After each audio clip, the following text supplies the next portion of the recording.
Soja không nấu ăn, bà mẹ chồng đành tự nấu. Bánh mì trong nhà đã hết, bà mẹ chồng mang đồ nấu vào kho, lấy ít bột từ thùng bột. Vì thời gian quá gấp, bà không kịp ủ bột làm bánh mì, chỉ làm bánh dẹt ăn tạm. Dù đều là bánh bột, nhưng bánh dẹt không cần ủ, cũng tiết kiệm được thời gian. Vì mọi người đều đói, từ sáng tới giờ chưa ăn gì. Bà mẹ chồng nhào bột trong kho. Con trai cả dùng điện thoại gọi cho bác sĩ. Anh nói ông bố chồng bị ngã, chân ông cũng bị sưng. Bác sĩ nghe nói chân bị sưng, khuyên nên kiểm tra kỹ. Con trai cả muốn đưa ông đi khám, nhưng ông không đi lại được, nên xin bác sĩ tới nhà. Bác sĩ đồng ý và hẹn thời gian cụ thể.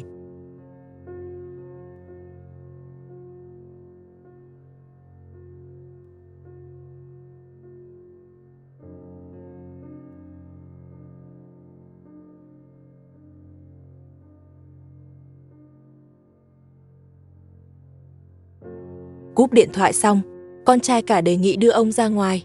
Bên ngoài thoáng và sáng, thuận tiện cho bác sĩ kiểm tra. Ông bố chồng đồng ý. Con trai cả ra sân gọi Soja, bảo trải chăn cho ông. Anh cũng vào phụ giúp. Soja giật chăn, không cho anh giúp. Con trai cả vẫn tiếp tục làm. Soja nói, anh không nên về. Anh đã phá kế hoạch của cô. Con trai cả nói ông bị thương. Anh về để giảm gánh nặng. Sao lại bị trách móc? Soja nói, chờ bác sĩ khám xong thì bảo anh rời đi ngay, không được ngủ lại qua đêm. Soja quá áp đảo, chuyện này còn kéo dài. Bà mẹ chồng tiếp tục làm bánh, bày hết dụng cụ ra. Hôm nay không ai giúp bà. Bà vừa nhào bột vừa than thở. Từ khi vợ cả về làm dâu, mấy năm rồi bà không làm bánh. Giờ thì khác rồi, vợ cả không còn ở đây, mọi việc lại về tay bà. Ngay cả người giúp cũng không có. Kết cục hôm nay là do bà tự chuốc, không trách được ai. Soja chuyển sang trách con trai cả. Vì sao anh quay về? Con trai cả nói mình về chăm ông là để chia sẻ gánh nặng. Soja cho rằng anh cố tình phá rối, bảo anh thu dọn đồ rời đi. Con trai cả nhẫn nhịn không cãi, vào nhà thu xếp cho ông, chuẩn bị đưa ra sân, chờ bác sĩ tới. Ông nói mình không đi được. Con trai cả bảo không sao, hai người sẽ dìu ông. Soja từ chối giúp, nói ông không hề bị gì, chỉ là giả vờ. Cô lại thúc con trai cả rời đi, nói khi anh đi rồi, chân ông sẽ tự khỏi. Nói xong cô bỏ đi, chỉ còn con trai cả đỡ ông. Ông quá nặng, anh vất vả mới đỡ được. Anh lại gọi Soja giúp, nhưng cô vẫn không chịu. Tình cảnh vô cùng khó xử, mâu thuẫn tiếp tục leo thang, không ai chịu nhường ai. Con trai cả tức đến không chịu nổi. Anh quyết định đỡ ông bố chồng ra ngoài trước. Con trai cả là người rất hiếu thảo. Nếu anh không về chăm ông, thì ông bố chồng thật sự nguy rồi. Một mình anh vẫn không kham nổi. Anh gọi bà mẹ chồng ra giúp. Lúc quan trọng, vẫn phải trông vào người nhà. Người ngoài thì không trông cậy được. Nhất là Soja. Cô ta chỉ mong ông đi sớm. Con trai cả và bà mẹ chồng đỡ ông ra ngoài ngồi. Sau đó vào nhà lấy gối tựa. Ông đi được vài bước là mệt rã rời, ngồi bệt xuống đất thở dốc. Con trai cả đặt gối cho ông tựa. Sau đó quay sang nói với Soja, bác sĩ lát nữa sẽ tới nhà, bảo Soja đun nước pha trà. Soja nói, anh quá đáng, ai cũng bắt cô phải hầu hạ, đến cả bác sĩ cũng bắt cô phục vụ, có phải thấy cô dễ bắt nạt không? Con trai cả nghe mà cạn lời. Anh nói với bà mẹ chồng, Abu sao lại cưới người như Soja, cả nhà sao lại đồng ý, đây có phải người sống chung không? Con trai cả thử cử động chân ông. Anh hỏi ông, chân có gập duỗi như anh được không? Ông nói không có cảm giác, chân không có lực, không kiểm soát được. Ông lo mình bị liệt rồi, sau này không đi được nữa. Con trai cả nói, không thể nào, chân ông vẫn ổn. Nói rồi sờ vào chân ông đau đến kêu lên, nói anh làm ông đau. Con trai cả vội buông ra. Anh nói ông có thể bị tổn thương cơ, xương không sao, chỉ cần nghỉ ngơi, sau này vẫn đi lại được. Bà mẹ chồng kéo ống ga tới, bảo anh giúp nối bếp, bà phải làm bánh gấp, trưa rồi mà cả nhà chưa ăn gì. Soja mang trà tới, đặt trà quá xa ông bị đau nên không với tới. Ông gọi cô lại đặt gần hơn. Soja cầu nhàu ông lắm chuyện, không với tới thì đừng uống. Cô còn đá cả giày cho hả giận. Con trai cả thấy vậy, bảo cô chờ chút. Hỏi sao lại đá giày? Soja nói, cô thích thì đá, không chỉ đá giày, còn muốn đuổi người. Chuyện giày dép anh không chấp, nhưng cô đối xử tệ với ông, thì anh phải can thiệp. Anh kéo Soja ra ngoài nói chuyện. Ông không với được trà. Lần sau phải đặt trước mặt ông. Anh nói không sai. Soja lại nói ông giả bệnh. Tự đứng dậy lấy trà được. Không cần gậy trống. Nói xong giật gậy ném đi. Soja ngày càng lộng hành. Con trai cả không chịu nổi nữa. Dù là em dâu của mình, anh vẫn không nhịn được ra tay. Soja hoàn toàn tự chuốc lấy. Bị anh dạy cho một trận, cô còn quay sang mách ông, bảo anh trai bắt nạt em dâu. Chờ Abu về, cô sẽ mách lại. Con trai cả nhặt gậy đưa lại cho ông, hỏi sao cô ném gậy của ông. Soja nói ông hay dùng gậy đánh cô, nên cô ném đi cho hả giận. Con trai cả nói may mà mình về kịp, nếu không về, không biết Soja sẽ làm loạn tới mức nào. Nhiếp ảnh gia thấy Soja vào bếp, cũng lén đi theo. Soja thấy bị theo dõi, liền đuổi nhiếp ảnh gia đi, không cho quay cô. Sau đó mở nắp nồi, khuấy đống bột bà mẹ chồng đã nhào, rồi hất bột xuống đất. Nhiếp ảnh gia định ngăn lại, thì con trai cả cũng vào tới. Anh đuổi Soja ra ngoài.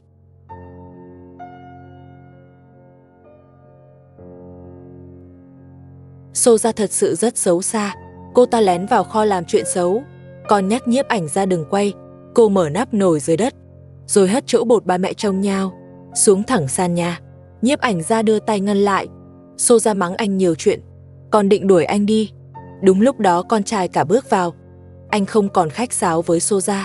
Anh đã nhìn rõ con người cô ta, biết cô không phải người tốt, cần phải đề phòng. Bà mẹ chồng thấy vậy, con trai cả kéo Soja ra ngoài. Bà hỏi chuyện gì xảy ra. Con trai cả chỉ vào nồi bột, nói với bà mẹ chồng Soja đã hất bột xuống đất. Soja chối không nhận, nói mình bị oan.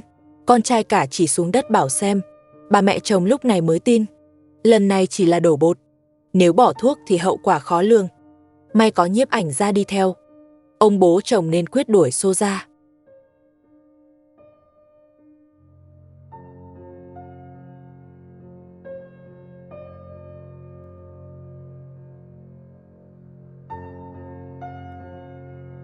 Sắp tới giờ bác sĩ tới, con trai cả đi đón bác sĩ. Trước đó báo lại bà mẹ chồng, rồi dặn dò ông bố chồng. Sắp xếp xong xuôi, anh gọi Soja ra trông ông, để anh đi đón bác sĩ. Soja nói anh rảnh việc, không cần ra đón làm gì. Con trai cả nói sẽ nhanh hơn, tránh chậm trễ chữa trị. Trước khi đi, anh dặn Soja trông ông. Soja nói ông không phải trẻ con, không cần cô trông. Ông bố chồng tức ném gậy. Soja giật lấy cây gậy, còn định bẻ gãy, nhưng không đủ sức, nên ném xuống đất. Ông bảo cô nhặt lên. Soja nói tự mà lấy. Cô ta ngày càng quá đáng. Ai cũng hiểu cô ta toan tính gì. Bà mẹ chồng khổ đủ đường, phải tự nấu ăn trong kho. Trước đây bà chưa từng như vậy, y mọi việc tự gánh. Không biết bà có hối hận không?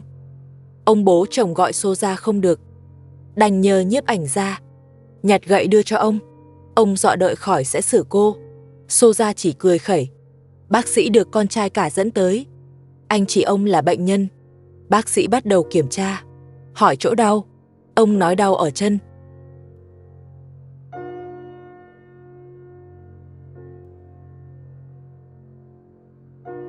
Bác sĩ kiểm tra kỹ, phát hiện sưng nặng, khuyên đi bệnh viện. Ông nói không đi được, chỉ xin kê thuốc. Con trai cả giải thích, đã định đưa ông đi, nhưng ông không đi nổi. Ông nói chân chưa gãy, chỉ là chấn thương cũ nặng hơn, chỉ cần giảm sưng. Bác sĩ gật đầu, đồng ý xử lý tạm, đợi ông đi lại được, sẽ đi kiểm tra sau. Con trai cả giao con cho Soja. Cảnh tượng vẫn căng thẳng, mâu thuẫn chưa dừng lại. Gia đình rơi vào bế tắc, sóng gió vẫn tiếp diễn. Ông bố chồng nói chân mình chưa gãy, trước đó đã từng bị thương, lần này lại bị ngã thêm, nên tình trạng mới nghiêm trọng hơn. Ông chỉ cần giảm sưng trước, sau đó mới tính chuyện đi kiểm tra. Con trai cả cũng nói với bác sĩ như vậy. Nói xong anh giao đứa trẻ cho Soja. Con trai cả đưa hộp thuốc của bác sĩ lại, bảo bác sĩ nhanh chữa cho ông bố chồng. Bác sĩ hỏi thêm ông, hỏi huyết áp thế nào. Ông nói mình bị cao huyết áp, còn có bệnh nền khác, mỗi ngày đều phải uống thuốc. Bác sĩ dặn ông, có bệnh nền thì không được tức giận. Ông bố chồng nói, con dâu gây chuyện, NGI nào cũng làm ông tức. Soja nói, ông tức là tự chuốc. Nếu giao nhà cho cô đâu làm ông tức. Không cho nhà thì cô sẽ làm ông tức. Con trai cả bảo Soja đi chỗ khác. Bác sĩ đang chữa trị, không được gây rối. Bác sĩ cũng nói với Soja, muốn ông mau khỏe thì đừng làm ông tức, phải để ông nghỉ ngơi. Soja hỏi, nếu ông không nghỉ, có phải sau này không đi được? Con trai cả quát Soja im đi. Hỏi sao lại nói vậy? Bác sĩ kiểm tra lại, nói phần trên không sao. Vấn đề chính là chân bị sưng. Phải tìm nguyên nhân mới kê thuốc được. Soja nói, chân sưng vì đánh cô. Đánh nữa sẽ sưng nữa. Bác sĩ nhắc Soja, nói năng phải cẩn thận. Đừng kích động ông. Như vậy không tốt. Con trai cả bảo Soja im lặng. Chờ chữa xong hãy nói. Soja mới chịu im.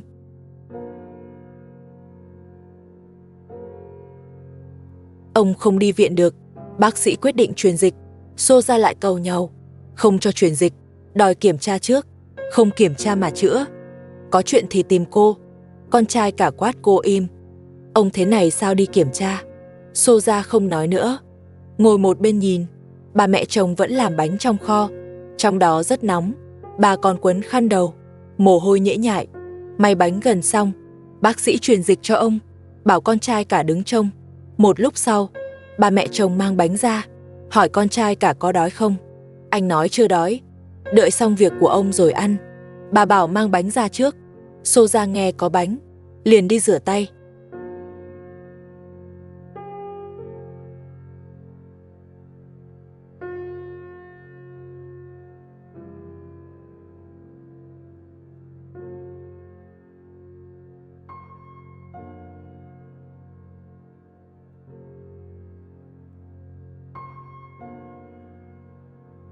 Con trai cả phụ bác sĩ truyền dịch, treo chai truyền lên cao. Bà mẹ chồng mang bánh ra.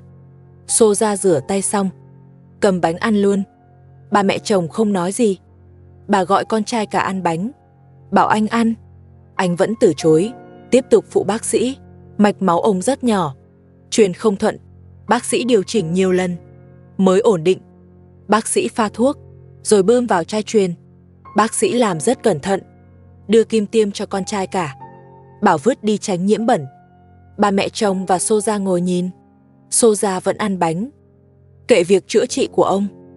Bác sĩ viết đơn thuốc bôi ngoài, đưa cho con trai cả. Nói chưa kiểm tra được, chỉ truyền dịch giảm sưng. Dặn mua thuốc bôi về dùng, xem hiệu quả vài ngày. Nếu vẫn không giảm, phải đi kiểm tra. Bác sĩ sắp xếp xong thì rời đi, còn dặn phải mua thuốc bôi.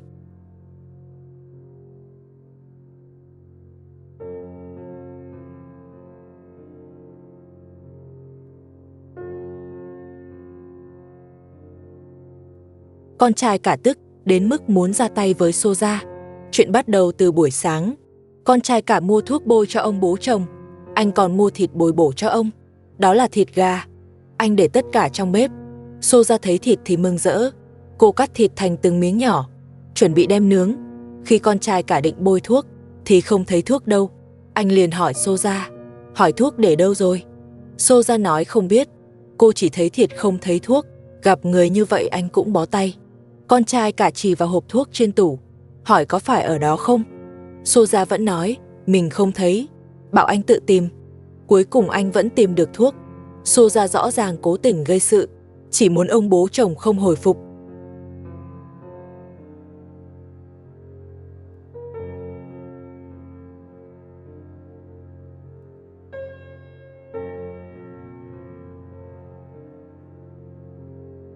Con trai cả là người rất hiếu thảo, anh hơn Abu rất nhiều. Anh nhẹ nhàng kéo cao ống quần ông, bắt đầu bôi thuốc. Soja ướp thịt xong, cô nói với bà mẹ chồng, muốn nướng gà, bảo trông giúp cặp song sinh. Bà nói không có thời gian, rồi đứng dậy bỏ đi. Bà còn đánh Soja một cái. Soja không chịu thiệt, cô kéo bà ngã xuống, rồi còn ra tay tiếp. Bà nằm dưới đất gọi ông bố chồng, kêu bị Soja bắt nạt. Ông nói mình thế này rồi, sao còn không yên. Bà chỉ vào Soja, nói chờ ông khỏe sẽ xử. Soja cũng không nhường, lại túm áo bà. Ông quát bảo dừng tay. Soja mới chịu thôi. Bà vừa đi vừa lẩm bẩm, nói không nên giữ Soja lại, lẽ ra nên giữ vợ cả. Ít nhất cô ấy không đánh người. Bây giờ bà đã hối hận, nhưng đã quá muộn. Con trai cả tiếp tục bôi thuốc. Anh thấy chân ông bầm tím. Anh hỏi ông còn đau không? Ông nói đau cả chân. Anh bảo ông cố chịu, chờ vài ngày xem sao.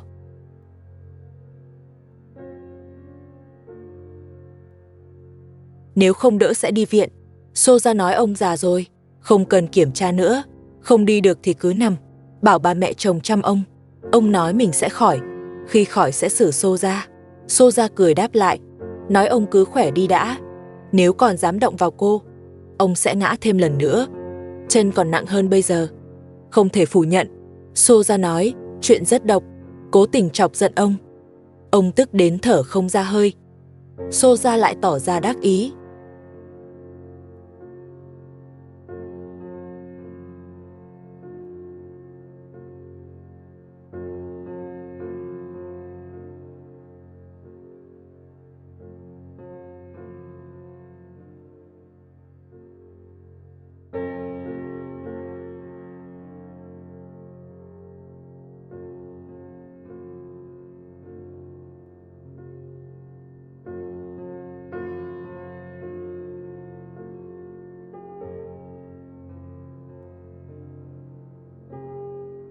Con trai cả bảo Soja nướng thịt, cho ông bố chồng bồi bổ.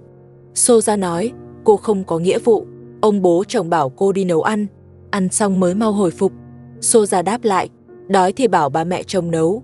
Cô chỉ là con dâu, không có nghĩa vụ hầu hạ, trừ khi giao nhà ngay cho cô, không giao thì cứ nhịn đói. Ông bố chồng nói, đã hứa rồi, sẽ cho nhà thằng cháu lớn. Soja nói, không giống nhau, giao cho cô mới có quyền quyết, còn cho cháu thì phải đợi lớn. Lúc đó ông còn sống hay không chưa biết. Nói xong cô bế đứa bé chơi, cố tình không nấu ăn. Con trai cả tới tìm Soja. Anh bảo sẽ trông con để cô đi nấu, chuyện nhà tính sau. Soja không chịu giao con, muốn cô nấu thì phải chốt nhà, không thì khỏi bàn. Soja lấy chuyện nấu ăn uy hiếp, không cho nhà thì không nấu. Con trai cả đứng ra hòa giải. Anh bảo đảm với Soja, khi ông khỏi thì sẽ sang tên nhà lớn cho cô. Có lời bảo đảm, Soja mới chịu đi nấu. Cô giao con cho anh, rồi vào bếp. Soja còn cảnh cáo, lần này không được lừa cô, lừa thì chân sẽ không bao giờ khỏi. Ông bố chồng giục cô nấu nhanh, chỉ cần chăm ông tốt, ông sẽ cho cô tất cả. Soja lại tin thêm lần nữa. Cô tiếp tục nấu ăn. Ông gọi con trai cả lại, chỉ vào vết bầm trên chân, nói mình già rồi, không thể thiếu người bên cạnh.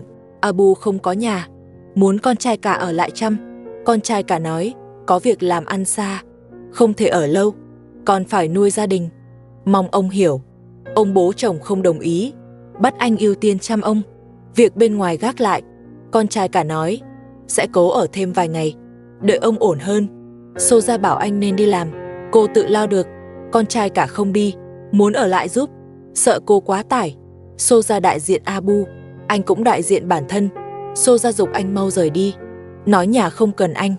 Ai cũng hiểu ý đồ của cô, chỉ muốn anh đi sớm, để không ai quản cô nữa. Ông bố chồng giờ không đi được, cô muốn làm gì thì làm. Mưu tính của Soja quá nhiều.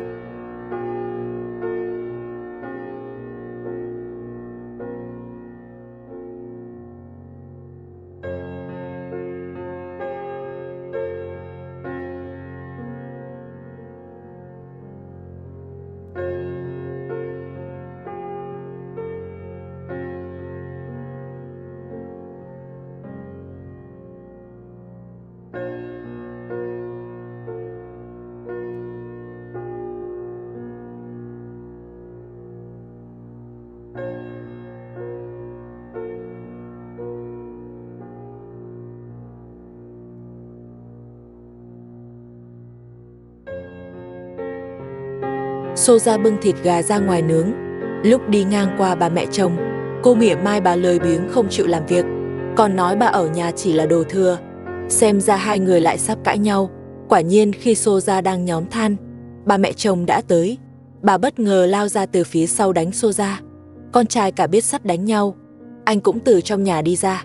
Anh đẩy Soja ra hỏi bà mẹ chồng có chuyện gì, sao lại đánh Soja. Bà nói Soja chửi bà lười biếng không làm việc. Hôm nay bà nhất định phải dạy cho Soja một bài học. Con trai cả bảo bà bớt giận, nói Soja đang nướng gà cho cả nhà, bảo bà đừng làm phiền. Ba mẹ chồng nói không được, bắt Soja phải xin lỗi. Nếu không xin lỗi thì bà sẽ đánh tiếp.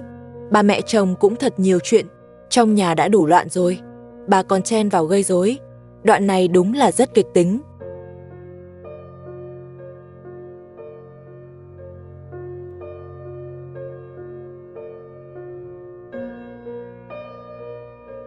Con trai cả bảo Soja tiếp tục nướng gà, anh kéo bà mẹ chồng đi chỗ khác. Soja nói với con trai cả, kêu bà mẹ chồng đừng tới gây rối nữa. Con trai cả đẩy ba mẹ chồng sang một bên, nói bà muốn xử Soja thì cũng phải đúng lúc. Soja đang nấu ăn, bà qua phá làm gì? Bà mẹ chồng bảo con trai cả đánh Soja thay bà. Con trai cả bảo bà quay vào nhà. Soja nghe vậy liền bỏ không nấu nữa. Cô đứng từ xa cãi nhau với bà. Bà chỉ vào thịt gà trên đất nói, đó là con trai bà mua, muốn ăn thì nướng cho đàng hoàng, nướng không ngon thì khỏi ăn. Con trai cả bảo Soja đừng để ý lời bà, thịt là mua cho cả nhà, không thể không cho cô ăn. Nói xong anh lại khuyên bà vào nhà nghỉ. Bà không chịu vào còn chửi Soja tiếp. Soja hất than về phía bà. Cô ra tay rất nặng, nếu than bắn trúng thì rất nguy hiểm. Con trai cả lập tức tới ngăn lại. Anh mắng Soja, cấm cô đối xử như vậy với bà mẹ chồng. Dù sao bà cũng là mẹ anh không muốn bà bị thương. Nói xong anh đưa bà vào nhà, không cho ra gây chuyện nữa. Bỗng nhiên ông bố chồng thấy Nhiếp Ảnh Gia tới, liền nói có chuyện không ổn. Nhiếp Ảnh Gia hỏi xảy ra chuyện gì, có phải chân ông nặng hơn không? Ông nói không phải, mà là Soja bị bệnh, chân ông chỉ chảy nhẹ, nghỉ vài ngày là ổn. Soja còn nghiêm trọng hơn, cô ta tiêu chảy từ sáng tới giờ, không biết ăn phải thứ gì. Nếu cô ta ngã bệnh thì không ai chăm ông. Nhiếp Ảnh Gia vào phòng xem Soja. Cô nằm bệt dưới đất, trông rất mệt mỏi, có vẻ bệnh không nhẹ. Con trai cả vào hỏi ba mẹ chồng, hỏi tình hình của Soja, nếu còn nặng thêm sẽ đưa cô đi gặp bác sĩ. Bà nói Soja chỉ giả bệnh, hôm qua gà nướng đều do cô ăn hết, ăn nhiều thì đau bụng là đúng, nghỉ một lúc là khỏi. Bảo con trai cả đừng để ý, cứ làm việc của mình.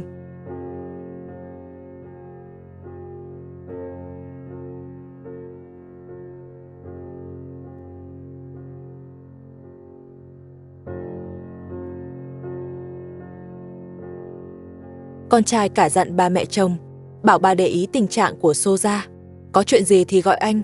Nói xong anh rời đi. Ba mẹ chồng giục Soja dậy làm việc, bảo cô đừng lười nữa, hôm nay phải làm nhiều lên, cho tiêu bớt số gà đã ăn hôm qua. Ba mẹ chồng nói cũng thật buồn cười, Soja đau bụng như vậy, trong bụng đã chẳng còn gì, vẫn bắt cô đi làm. Ông bố chồng hỏi con trai cả, tình trạng của Soja thế nào? Anh nói tình hình không khả quan, muốn đưa Soja đi khám.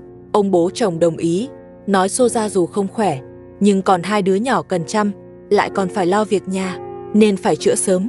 Con trai cả hỏi ông thế nào, có đi khám chân cùng không? Ông nói không cần, chân là bệnh cũ rồi, hôm qua đã truyền dịch, GI đỡ nhiều rồi, chỉ cần hết sưng là ổn. Đúng lúc họ đang nói chuyện, Soja đi ra ngoài.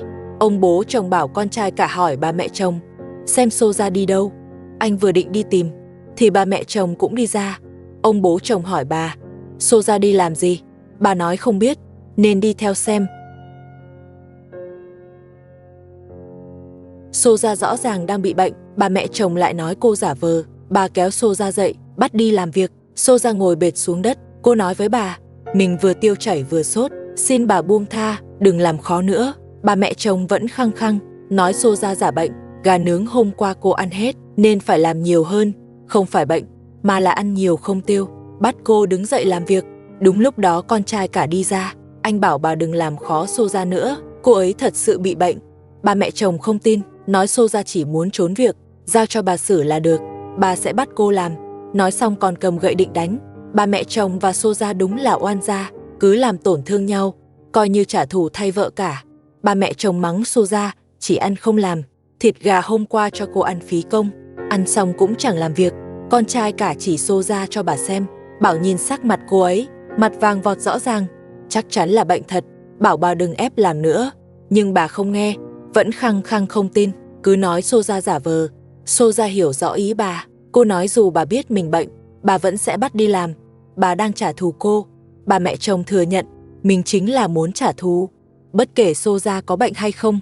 Con trai cả can ngăn, nói dù sao cũng là người một nhà, rồi kéo bà mẹ chồng đi. Vừa đi được mấy bước, bà lại quay lại đánh lén. May mà con trai cả kịp ngăn.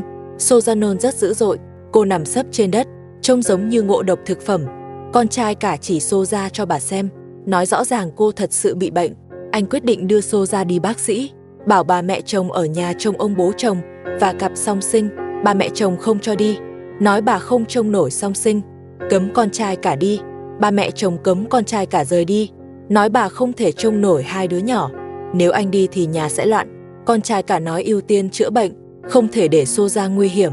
Bà mẹ chồng vẫn nhất quyết cản, nói Soja tự chuốc lấy. Con trai cả không thể chấp nhận. Anh bế Soja đứng dậy, quyết định đưa cô đi bác sĩ. Bà mẹ chồng tức giận gào lên, nhưng không thể ngăn cản. Con trai cả đưa Soja rời nhà. Gia đình rơi vào hỗn loạn, cuộc xung đột chưa dừng lại.